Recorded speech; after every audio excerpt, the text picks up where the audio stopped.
This is KGW News at Sunrise. This is not a practice. This is real lives getting torn apart. How a backlog of rental assistance applications in Oregon is putting some people in a tough spot. Plus, this year's ski season on standby thanks to warm temperatures and a lack of snow. So coming up in just a few minutes, we'll get a season opening update from a couple of our local resorts. Good morning to you. Back to work on this Monday after the holiday weekend. And yeah, warm temperatures, that's like an understatement. We hit, what, 2 records this weekend? 63 tied the record high on Saturday. 63 yesterday smashed the record of 59 set back in 1940. And I was just looking this up before I ran out here, but I'm pretty sure we're on pace to set another record high today. Wow. Unbelievable. It's crazy. Three in a row. Close to December. Also a little wet out there as well. Let's go ahead and get to the radar over the last 3 hours. We had some pretty heavy showers roll right over the metro area within the last 3 hours, and there's still more rain offshore. You can see the progress these rain bands are making here. The moral of the story here is a wet start to our morning here, I think, in the metro area and across much of northwest Oregon, but the rain will be headed out later this morning. Obviously, it's still dark and early out there. It's 54 degrees, already above our normal high for this time of the year. And our day planner has us in the upper 50s at lunchtime. Rain this morning. That rain is probably out of here sometime between about 8 and 10 o'clock. We are dry the rest of the day with, again, a very mild finish to our Monday. Your full forecast to the week ahead is just a few minutes. All right, Chris, we're going to start our news segment this hour with an alert from Vancouver police, who are asking people to keep an eye out for this man. He's Norman Nielsen, and he left his home early yesterday morning. He was driving a tan 1999 Toyota 4Runner with Oregon license plate YBA 753. Norman is 89 years old and has both mental and physical health issues, so he may be confused or disoriented. He's 6'1" and was last seen wearing a green puffy jacket, jeans, and wire-rimmed glasses. If you do see him, call Vancouver police. One of our other top stories this morning is an expensive and scary problem for a lot of people. You can't pay your rent. Nearly 51,000 Oregon households got approved for help, but less than half of them have gotten any money. Yeah, and state officials don't know how long it will take to get through that backlog. KGW's Art Edwards has more this morning on the impact this is having on local families. Any sources of income I had at that point just completely went away. And at the same time, here I am left with 3 kids that I need to take care of. When the pandemic hit, Musonda Mwango found himself in a tough spot.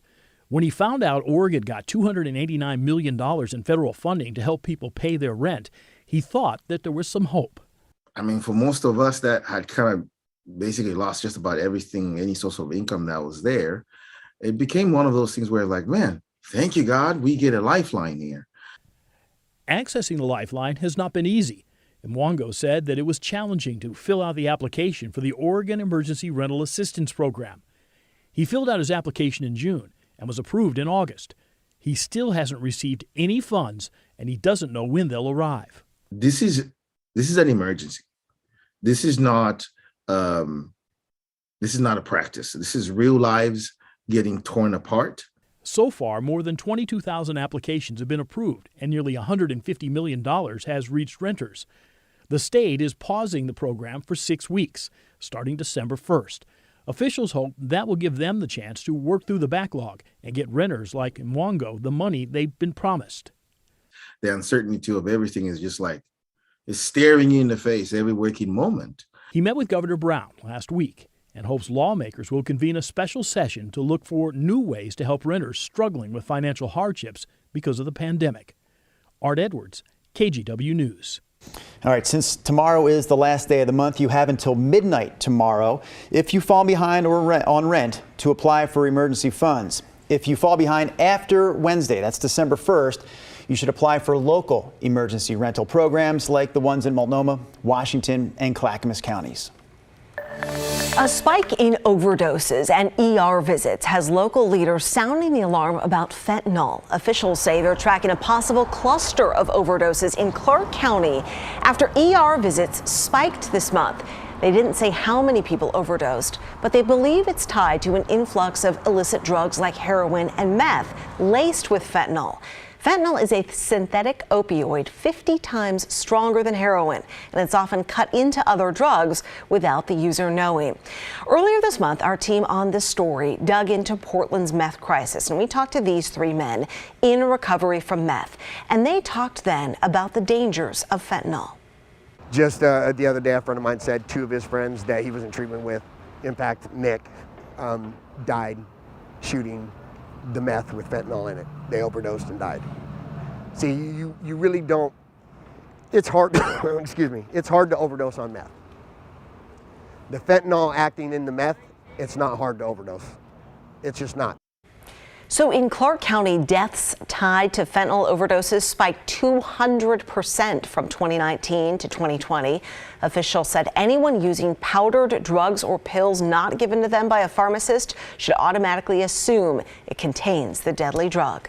Well, we're coming off the long Thanksgiving weekend, which usually represents a big kickoff to the ski and snowboard season at local resorts, but that was not the case this year. As we talked about at the top of the hour with Chris, November has seen warm temperatures and a lack of snow, so Mount Bachelor has pushed back its opening day again. The resort's latest target was this Friday, December 3rd, but Bachelor says that is not happening at this point. So anyone that pre-purchased lift tickets, rentals, or lessons for days when the resort is not open will be refunded. And we also checked in with Mount Hood Meadows. Meadows says it's also waiting to announce an official opening date. They have the same issues there as Bachelor, warm temperatures and a lack of snow. So fingers are crossed at this point that Meadows can open after the next snowstorm moves through. All right, let's talk about Cyber Monday, because you can shop online for great deals and still support local businesses. Here are a few ideas. Voodoo Donuts giving 25% off their online store. That sale is only today, but it's not valid for gift cards or stickers. Stumptown Coffee offering a free beanie hat when you spend $100 or more in their online store today. No promo code needed. And one of our favorites, Powell's, will offer 15% off everything at powells.com. You will need the code CYBER21 when you're checking out, and that discount not available at the brick and mortar locations. That's online only. Speaking of, shoppers were out at the Oregon Historical Society of all places yesterday for Museum Store Sunday. It happens each year after Black Friday to highlight unique shopping experiences at one-of-a-kind stores. So you may have missed the window for that, but you can still see their new exhibit and get a holiday gift as well. We're about ready to open a brand new exhibit this coming week called Freeze the Day, the history of winter sports in Oregon. And so after such a tumultuous couple of years, being able to open a new fun exhibit and really welcome people back into our space, see people come back in for holiday shopping, it really is wonderful. So that Freeze the Day exhibit opens on Friday and it runs through July.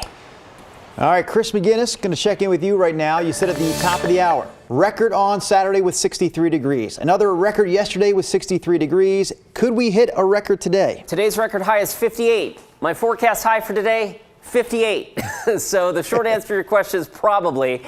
But first, we're going to be a little wet. We are wet this morning. We've picked up about 0.15 of an inch, almost 0.2 of an inch of rain, actually, here at our downtown studio since midnight. And there's more rain yet to pivot through the region. So expect an on and off wet early morning commute. One batch of heavier, steadier rain pushing off to the south and east, but more showers wait upstream in Clatsop and Tillamook County, and those will yet swing through the region this morning. All right, rainfall since midnight again. We picked up 0.2 here in downtown Portland and 0.15 of an inch in Tillamook.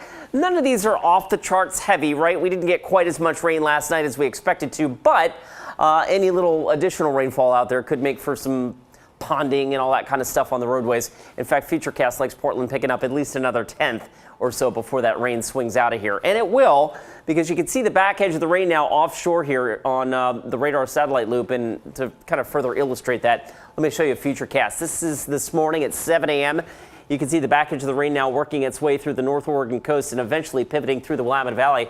By 10 o'clock, Kelso, Longview, Vancouver, Portland, and probably all the way down to Salem may very well be done with the rain for today and maybe for much of the week ahead, because after this, things dry out. That does set the stage, though, for some fog formation, not only Tuesday morning as depicted here on Futurecast, but maybe Wednesday and Thursday as well. So that's the only thing really limiting our temperature forecast this week. It's going to be a very, very mild week, mild day. In fact, Futurecast has Portland at 60 this afternoon. If we see any sun breaks, we might get there. 53 tomorrow, 58 on Wednesday. Again, the temperatures generally remaining well above average until we get into the weekend. And guys, we have some subtle cooling with a shower chance returning on Saturday and Sunday.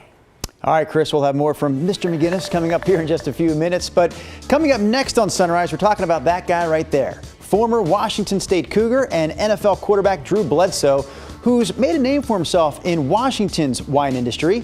Now, he and his winemaking partner are set to do the same here in Oregon.